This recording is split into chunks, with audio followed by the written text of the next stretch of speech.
Welcome everyone to Southern Dutch Church of Wicca's Yule Play. That's where you plot. This is a story I found from the Teutonic mythology years ago. So without further ado, we would like to present to you our Yule Play entitled The Legend of the Forest Souls. That's where you plot again.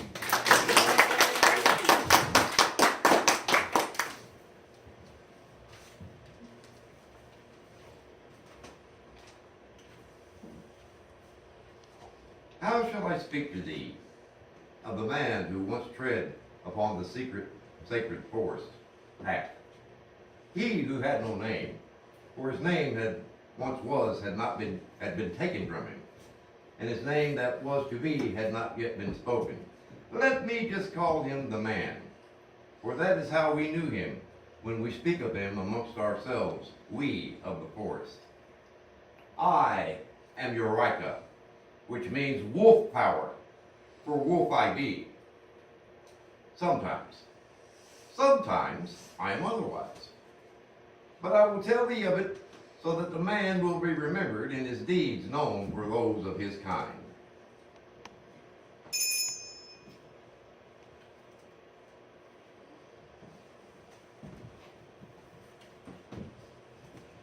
I first saw the man as he stood upon the rocky rise at the edge of the forest, my home. I had never seen such a man so closely before, and in truth, I thought him beautiful. But there was a strangeness about him that I did not understand, as if he carried his soul on the outside instead of on the inside, like naked for all to see. We sent the raven to him where he stood. For the raven is sacred to the gods he served. And he followed her into the forest, as we hoped he would, we who waited in the shadows of the trees. The Priestess, our forest mother, spoke softly into our hearts and bid us to guard him through the night while he slept. While he slept. He wept in his sleep in the darkness. The Priestess gathered his tears in a silver chalice that shone white among the stars in the dark night sky. When he awoke, he followed his raven sister as she flew from branch to branch and eventually led him to the stream of what we call the waters of life. He smiled at her as she perched close to him. Little sister, he said, in the name of the gods, I do thank thee, and thereby won her heart. The waters of life renewed his strength, and he turned inwards into the forest. So his journey began, and the first of his companions flew by his side.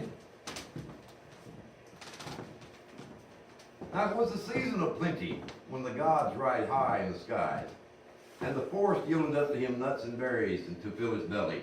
There were fine branches aplenty for making of a bow and shaft. Occasionally, he took himself a small animal to eat of its flesh and use the skin to clothe his body. Such is the way of life, and the Priestess begrudged him not. All this time, I, Wicca, had followed him, keeping watch over him and warning away my curious brethren with my long yellow teeth and my eloquent snarl.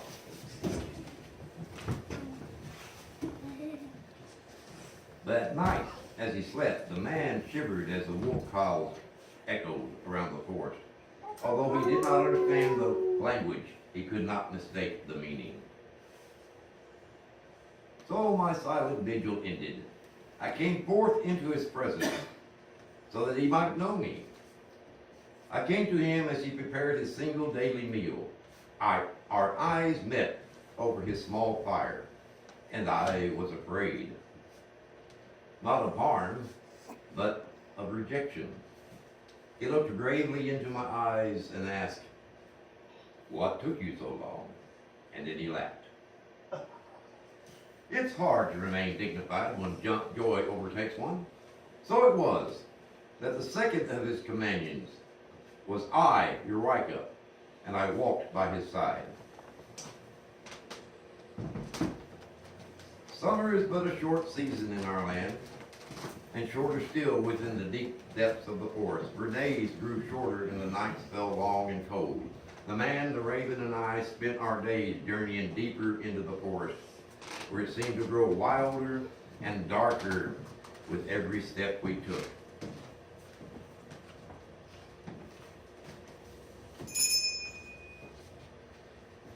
Now came the first challenge upon the man. We began to seek a safe place to spend the night, and suddenly a mighty roar and breaking of branches was heard behind us. Rufus, our brother bear, began to charge us from the trees. He was up on his hind legs, his forepaws slashing at the air before him. His long white teeth were gnashing and snapping in his gaping, foaming mouth, and his eyes burned with amber fire. The raven flew at his head, while I rushed forward to defend the man with all the skill I could muster. Grabbing his bow, the man sprang nimbly to the branches of the nearest tree. He was hoisting himself up to safety when the branch from which he was hanging snapped. Brother Bear was breathing hotly on his heels. I dove forward, managing but a single rip at the bear's massive thigh before he opened up my side with a single slash from his wicked claw. Roar! I lay in agony, my life's blood gushing from me, expecting to see my death before my glazed eyes. The man now lay in a crumpled heap at Rufus's feet. He was feeling around for his spilled arrows. Brother Bear roared above him. Roar! His huge paws poised to strike. His huge head was weaving from side to side with his dripping open jaws. And suddenly, a voice was heard above the bear's rumbling growls. A woman's voice. The voice was calm, clear, and commanding. Rufus, hearken to me. Rufus, my son. The bear dropped from all fours and turned to face her. It was the Priestess, the Forrest mother, who stood tall and terrible, her long moss-colored hair flowing over her robes, her skin the color of earth and autumn leaves, and in her gnarled hand she carried a mysterious staff deeply carven. Rufus, his snarls and growls now became grunts and whimpers. He shambled over to where she stood and groveled at her feet. The Priestess spoke. The season grows cold, and you will seek your cave and sleep. Yet I find you here, raging through my forest, thinking to strike at the very fabric of my divine weaving. The man is mine, Rufus. He is the chosen one. His life is not yours, not even his own, to take. To make restitution for what you have sought to do, you shall walk as his companion, so that you might learn more of what he is, and thereby know more fully what you are. I thought then that she would leave, but she turned and came to where I lay. Little wolf daughter, she said softly, you have given up your heart to this man as readily as you've given up your body. I can mend your body, Eureka, but your heart will be broken more cruelly than your body can ever be, and I cannot mend it for you. She laid her hand upon my torn side, and instantaneously it was healed. And then she was gone.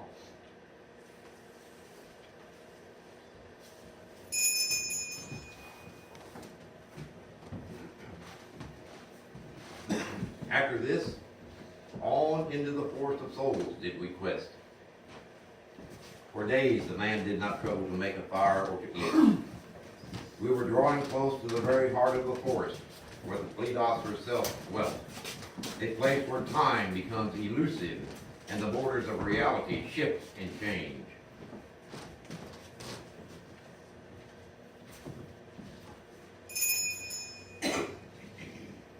We first noticed the stag shadowing our path in the cover of the trees.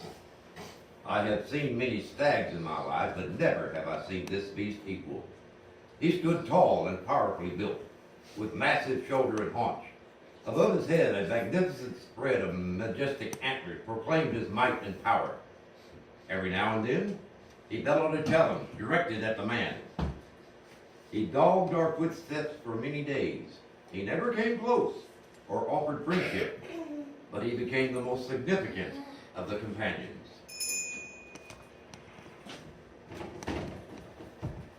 Thus it was that we came to the very heart of the forest where the stream we call the waters of life springs from the heart of the earth itself. And the forest mother dwells in a hidden cave. As we approached this sacred place, she emerged to greet us. "So," she said softly, "it has come at last. Long have I waited for you to find me, my children." The raven flew down and sat upon her shoulder, while Rufus loped forward to rub against her legs.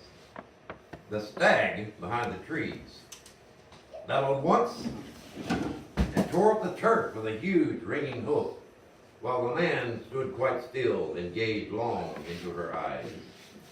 And I, Eureka, I was afraid, though I knew not why. I hung back behind the man whom I loved, hoping that the gaze of the Priestess would not fall upon me. "You have fasted long," she spoke to the man, "and have drank and washed in the waters of life. You have lived and hunted in my forest, and have shared life with these companions. Now your quest is upon you, you who are the chosen one. Your destiny awaits you in yonder tree." She gestured toward the stag. "Will you prevail," she asked, "or will he?" The man's eyes widened as he looked from her to the stag and back again. "I'll not fight him," he cried. "Fight him you will," she replied softly. With a movement swift and unexpected, she stepped forward and grabbed me where I stood. With a brief gesture and a murmur in an unknown tongue, she laid a mighty enchantment upon me. And I howled as I felt my body shift and change. I realized with horror that I had become another creature, one such as a man, a female of his kind, a woman. He reached for me and cried out my name. But the Priestess eluded his grasp and dragged me to the trees where the stags waited still. I fell to the ground before the beast as he lowered his antlers, bellowing fiercely, and began to charge. The man sprang nimbly between us, with naught in his hand but his flint knife. The stag swung his head wildly, the rear to slash with his sharp hoofs, nimbly springing from one side to the other, rolling, then finding his feet again. The man ran for the forest, with the stag in furious pursuit. As they disappeared into the forest covering, the Priestess looked at me sadly. "I am sorry, Eureka, to use you thus. But the man is young, and as of yet, his heart is tender. He will fight for you, and that will serve my purpose. For you see, he is the sacred spirit of the forest, the very earth and sky above. All of life itself he sees in you. He is Cernunnos, the hunter, champion of life, lord of death, and my son. He is the hunter and the hunted, the slayer and the slain. He is the traveler who journeys through birth, death, and rebirth. And just as I and my cave, the tomb that awaits him, so it is this also the womb that brings him forth into life. Forgive me, Eureka."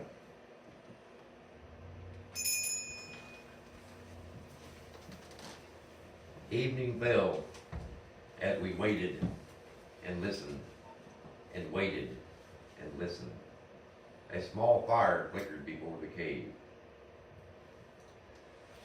and around it we sat. Each moment passed like a year without night dragged on, and we alone with our thoughts and our hopes. and our fears.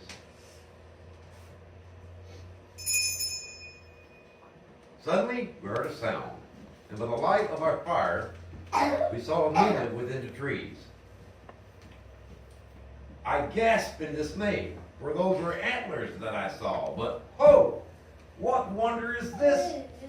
Striding into the clearing came the familiar figure of the man, and yet it was more than him, and not him at the same time. Or rather, it was both him and the god that he had become, tall and powerful, alive with raw energy and life itself. And his head, why, it was crowned with the very antlers of the mighty horned hunter. My queen, goddess of all, his deep voice throbbed with passion. My quest is victorious after all. My destiny is fulfilled this night. I have become that which was preordained from the beginning of time. I am, I know, I understand.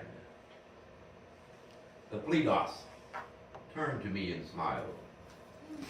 I have taken much from you, your rival, and I cannot change that which has been done. But I can at least give you this night. She, the bear, and the raven disappeared into the cave, leaving the chosen one and I, still in woman form, alone beneath the moon.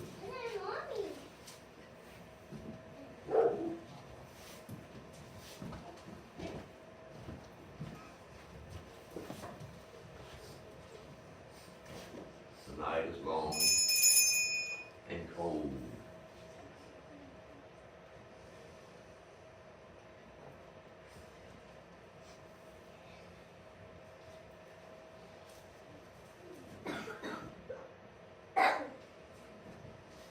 As the sun rose, the Priestess appeared at the mouth of the cave.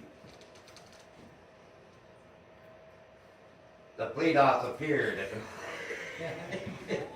She beckoned to him, and Carnunos followed her back into the cave.